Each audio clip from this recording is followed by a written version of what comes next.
సాయి చేసిన పనులకి వాళ్ళ క్లాస్ టీచర్ క్లాస్ రూమ్లో పిల్లలందరి ముందరైతే నుంచోబెట్టిందంట. అది కూడా ఎప్పుడో జరిగింది, ఇప్పుడు జరిగింది కూడా కాదు.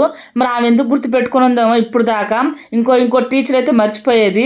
మరి ఈవెందుకు గుర్తు పెట్టుకుందో ఏమో. నిన్న చెప్తున్నాడు మా సాయి ఆ మాట నాకు.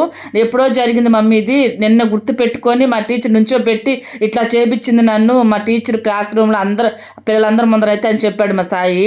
ఏం జరిగింది చెప్పలేదు కదా. అప్పుడెప్పుడు సండేనంట గ్రాఫ్స్ గీనికి రా సాయి అనిందంట. ఇంకా మా సాయి అయితే పోలేదు. మార్నింగ్ అడిగిందంట మండే రోజు ఎందుకు రాలేదని. మా మమ్మీకి ఒంట్లో బాగాలేదు, అన్నం కూర అంట్లు బట్టలు అన్ని పనులు చేశాను టీచర్ అని చెప్పాడంట.